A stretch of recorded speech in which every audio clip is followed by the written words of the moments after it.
नमस्कार मंडळी, मी तुमच्या सर्वांचा लाडका सौरभ मित्र हो.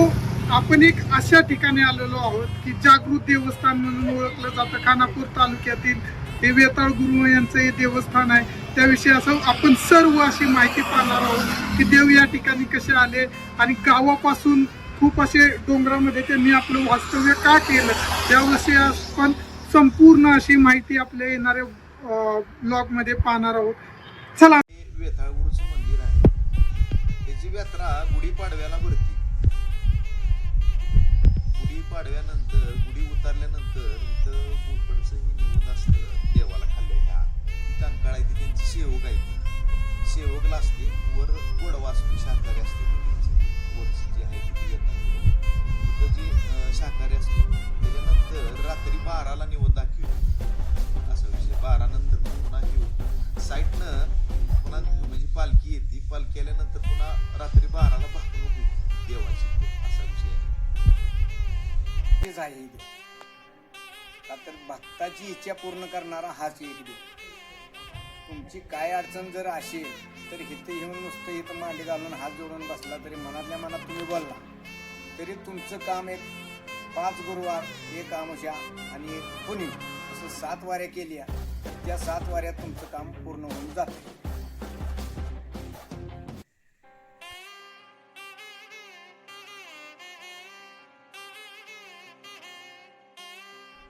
आल्यानंतर त्यांची काय अडचण असेल तर ती देवाला बसून इथं सांगणे मनातल्या मनात.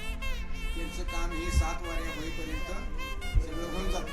त्या कामाच्या या पद्धतीने कोण नवस बोलते ती त्याच्यासाठी खाली बकरा असतो. ती जर नवस पूर्ण त्याचं काम झालं की नवस पूर्ण होतं त्याचं म्हणून त्याच्यासाठी एक बकरा असते असा विषय आहे इथं. ती खाल्ल्या देवाला करते ती म्हणजे ज्याचं काम झालं तरच म्हणजे देवानं देव पावला तर इथं काय कोण म्हणत नाही तुम्हाला करा किंवा काय असं काय नाही. इथं कोणाचा काही दानगावा नाही त्याच्याविषयी. जे त्याच्या इच्छेनं हे करते ती. वरच्या देवाला शाकाहारी असते, खाल्ल्या देवाला मांसाहारी आला एक 5 गुरुवार, 1 अमावस्या आणि 1 पौर्णिमा अशा 7 वाऱ्या करायच्या. त्या भक्तानं येऊन इथं हात जोडून देवाला मनातलं काय सांगितलं त्याच्या काय अडचणी काय काय अमुक तमुक या त्याच्यानंतर त्या देवाचं काम सांगितलं की देव त्या भक्ताचं काम पूर्ण 7 वाऱ्या होईपर्यंत. त्या दिवशी बैलगाड्या देवासाठी इथं येते. त्याच्या उठून सकाळ उठून अमावस्याच्या सकाळ उठून गुढी 4 वाजता खाली उतारली की इकडे यात्रेला लोक येतात. त्या दिवशी यात्रा इथं फुल असते. त्याच्या सकाळ उठून खेळणं तमाशा कुस्त्या ही त्याच्या सकाळ उठून अशी यात्रा 3 दिवस इथे यात्रा भरते. दिवाळी ही रेवणशी दरगोबा आणि वेताळबा ही दरगोबा बसली पाऱ्याला, रेवणशी बसली रेणावीला आणि रेणावीच्या पाठीमागं ही वेताळबा बसली. तिथनं ती कसं होतं ह्या स्त्रियांच्या दैत्यास्नी बकरं बिकरं लागत असल्यामुळे ती देव 2 शाकाहारी लागले.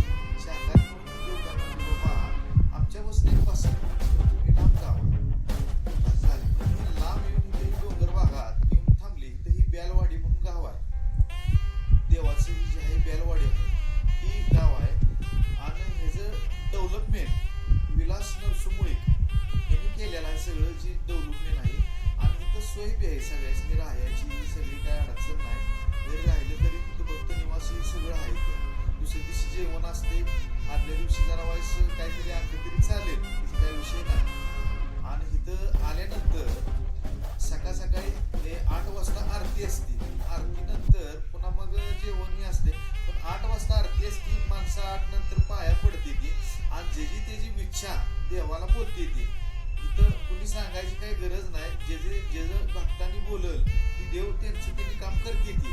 तिथं कुणी सांगावं असंही काय नाही. जरी समजा काय अडचण बाबा नोकरीसाठी म्हणा, एखाद्या सण किंवा लग्न म्हणा किंवा एखाद्याचं काय आणि घरची अडचण असेल काय असेल आर्थिक अडचण काय बी असेल तिथं देवाला बोलल्यानंतर होऊन जाते. तिथं कुणी सांगायची काही गरज नाही. आणि जरी काय बी मागची बाजू असली तरी पण इथं देवाला आलं तरी होऊन जाते असं आहे. तिथं काही राहत नाही तसा विषय काय नाही. जरी एखाद्याला समजा